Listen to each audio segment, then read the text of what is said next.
Most fans recognize Donald O'Connor as the electric icon from Singing in the Rain, the legendary performer whose gravity-defying stunts in Make Them Laugh captivated audiences globally. Yet, beneath that legendary screen presence was a reality filled with immense pressure, hidden agony, and secrets the public rarely ever suspected. Between a brutal upbringing and unsettling industry secrets, his private world was a far cry from the happy-go-lucky man he portrayed to audiences. What secrets did that iconic grin hide? We are exploring the heavy history of Donald O'Connor, a performer whose destiny was forged long before his first breath. Raised by a pair of wandering vaudevillians, his early years were spent on the move. His mother mastered horseback riding, while his father worked as a professional acrobat. Their touring schedule was so incredibly hectic that, as time passed, neither parent could recall the exact date or location where Donald was actually born. Growing up in the wings meant the theatre became his only true home from the very start. He joined the family show at just 13 months old, though the stage lights masked a childhood defined by heartbreak. At a mere 2 years old, a horrific car accident shattered his world during a simple walk, claiming the life of his sister, Arlene, while he miraculously survived the impact. This crushing loss was just the start of their misery. Barely weeks later, his father suddenly collapsed on stage and died from a massive heart attack during a live performance.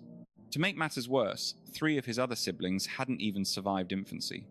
This relentless wave of grief hit his mother incredibly hard, leaving her emotionally broken and permanently traumatized.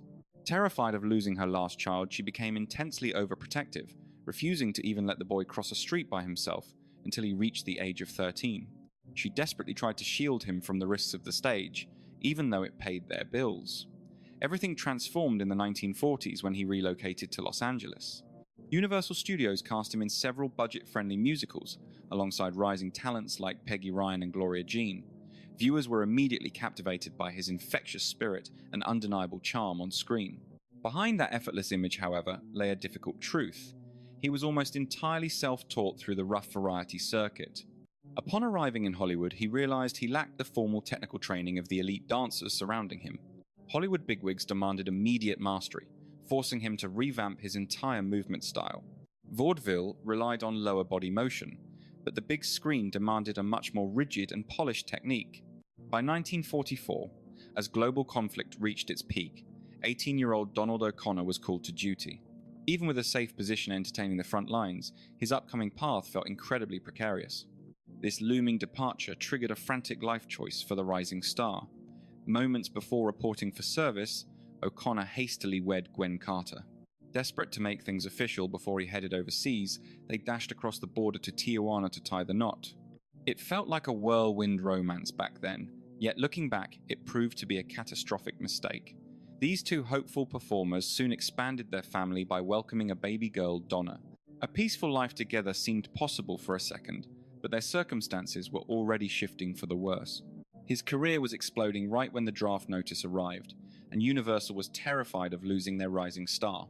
To keep his face in theaters, the studio filmed a mountain of footage before he left, releasing it slowly during his absence. Fans barely noticed he was gone, but coming home felt strange and uncertain for the young veteran. The studio struggled to find his new niche until they made a very unusual casting choice. In 1950, he starred in Francis, a movie about a talking mule that unexpectedly became a massive box office hit. But while the films were successful, a much darker chapter of his life was quietly beginning to unfold. He eventually walked away from the series, joking that the mule got more mail, but the frustration went much deeper than that.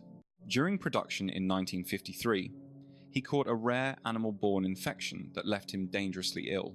He blamed his 4-legged co-star for the sickness, which caused him to miss a massive career opportunity. Paramount originally envisioned him partnering with Bing Crosby for that holiday classic, yet physical ailments forced a necessary withdrawal. By then, however, his career was already taking off thanks to a different, legendary production.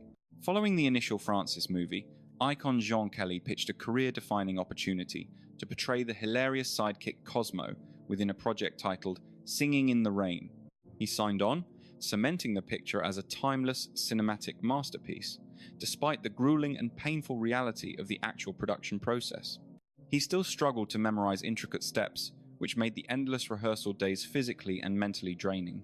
Complicating things further was his heavy 4-pack-a-day smoking habit, which significantly drained his physical endurance right before filming the legendary Make Them Laugh sequence.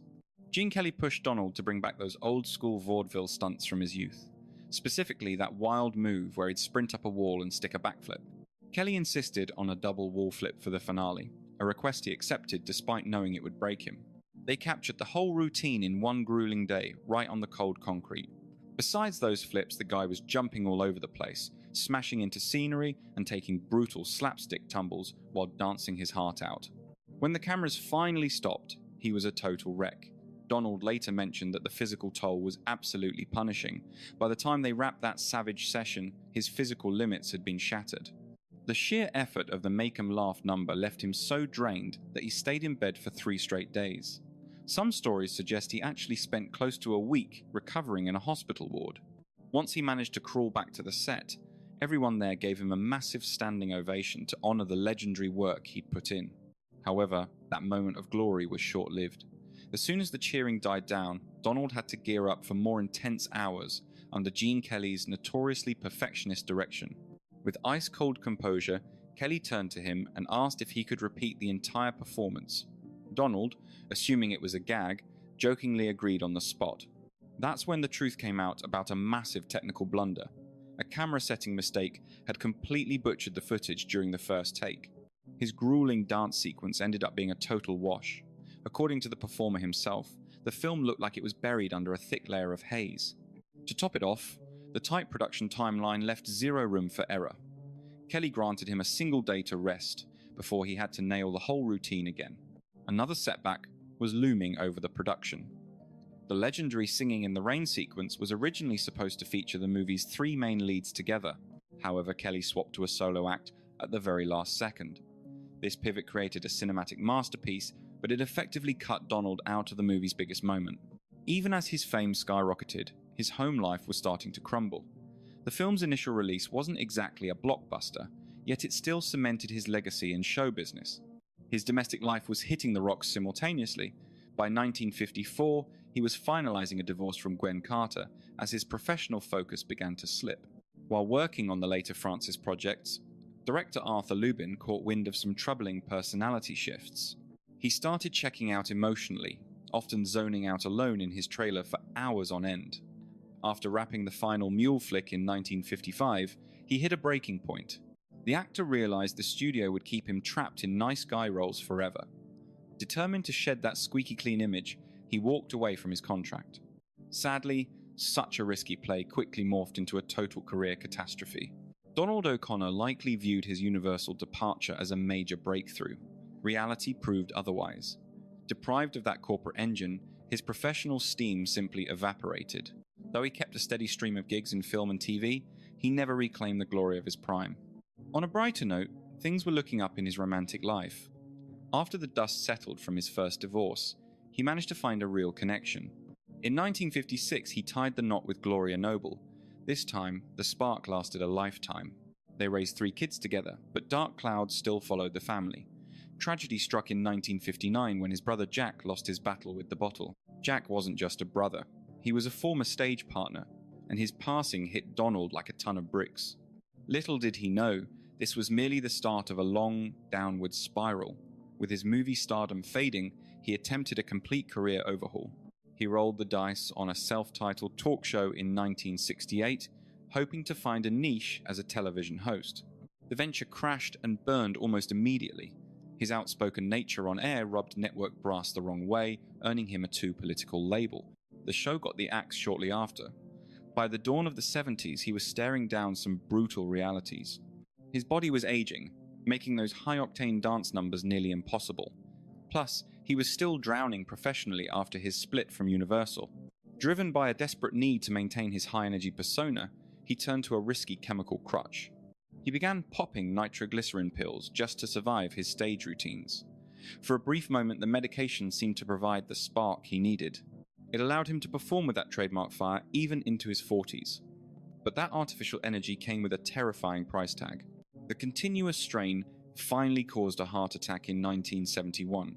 Surviving that wake-up call forced him to look at his habits in the mirror. He ditched the heart pills immediately and tried to pace himself. But his real demon was still hiding in a bottle. Behind that famous grin, He was fighting a silent war with addiction. His heavy drinking actually traced all the way back to his time in the military. The habit worsened over the years, eventually ushering in his darkest period yet. As his signature high-energy roles dried up with age, he fell into a deep clinical depression. Rather than seeking help, he used alcohol to numb the pain. He later confessed that his drinking didn't just grow, it exploded. He eventually confessed that his 1 or 2 drinks were actually 2 full bottles of liquor. Just like his brother Jack, he was watching his life get swallowed by addiction.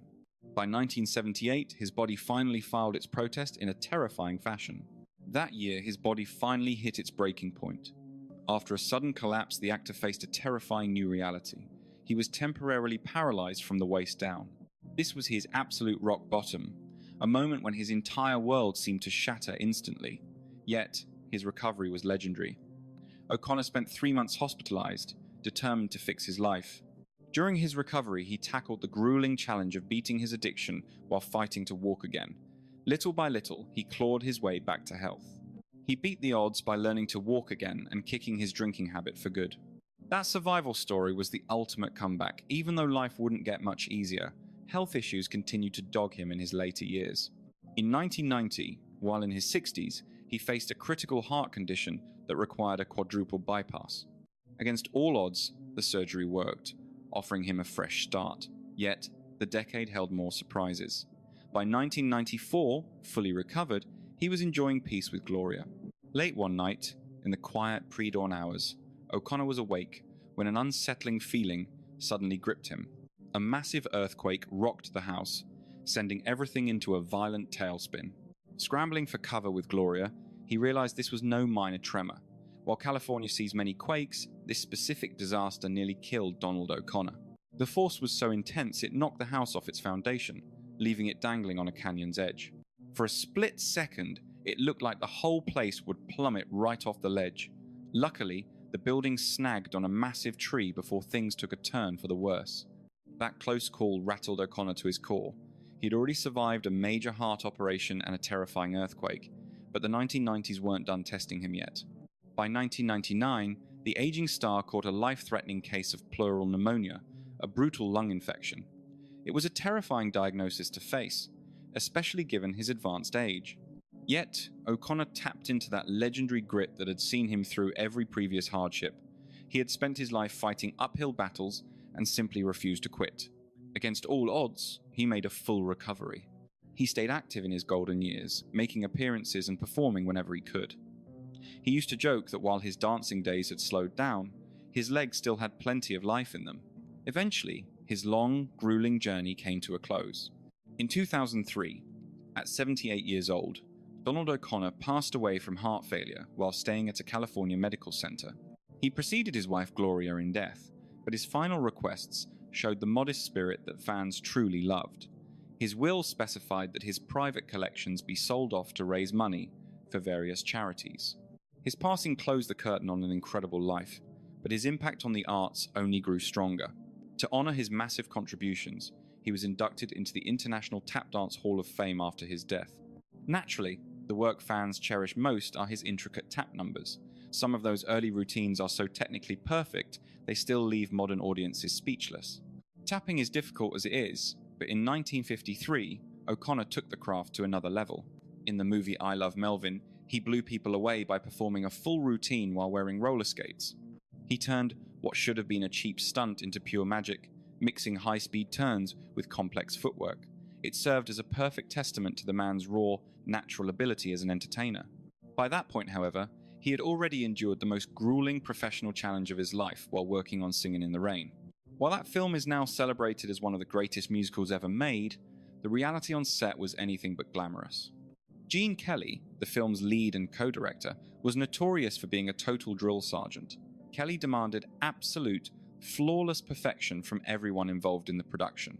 He was infamous around the studio for pushing his fellow actors to the breaking point, sometimes even getting physically aggressive to ensure a routine looked exactly right. To be fair, Kelly didn't go easy on himself either. He famously filmed the legendary title sequence while shivering through a fever of over 103 degrees. But for his co-stars Donald O'Connor and Debbie Reynolds, the constant psychological and physical weight was almost too much to bear. O'Connor had a front row seat to the chaos. Kelly would constantly belittle Reynolds, making her repeat physically draining steps until she was completely spent. Reynolds was only 19 at the time and lacked professional dance training, which made the high-stakes environment feel even more like a nightmare. On one occasion, the great Fred Astaire reportedly stumbled upon her sobbing under a grand piano after a particularly mean rehearsal, and the drama didn't end there. Once Kelly saw that his explosive temper was making Reynolds fall apart, he shifted his focus. Instead of screaming at her, he started dumping all that negative energy onto O'Connor. In many ways, O'Connor became the emotional shield on set, absorbing all of Kelly's rage during practice sessions just to keep the production moving. Following the collapse of his marriage to Gwen Carter, some painful secrets about O'Connor's personal life began to surface. Reports suggest that Carter grew incredibly resentful as O'Connor's fame skyrocketed while her own career remained stuck in neutral. That bitterness poisoned their relationship, turning their home into a war zone. Friends later mentioned that their shouting matches sometimes devolved into actual physical fights. Unfortunately, the pain lingered long after the divorce papers were signed. The courtroom battle that followed left O'Connor completely emotionally drained. Carter won full custody of their daughter Donna, along with the family residence. O'Connor was left with nothing but his dog for company, eventually seeking professional therapy to handle the crushing loneliness. During this same period, his professional career took a massive hit. He thought leaving Universal Studios would lead to bigger things, but the move proved to be a total disaster. After years of making the studio a fortune, he expected a little gratitude on his way out. He quickly realized how little he actually meant to the higher-ups. Universal threw him a pathetic, tiny goodbye gathering instead of a proper send-off. At the end of the event, the executives handed him a small box as a final gift. O'Connor was absolutely disgusted when he opened it. Inside was a cheap camera and exactly 14 rolls of film. After all his hard work, it felt like a calculated insult. He carried that resentment for decades, never forgetting how poorly he was treated by the people who profited off his hard work. He later wondered how anyone could be so cold. Which part of Donald O'Connor's struggle do you find the most moving? Let us know your take in the comment section. If you like getting the real story behind this Hollywood icon, make sure to like the video and subscribe for more deep dives.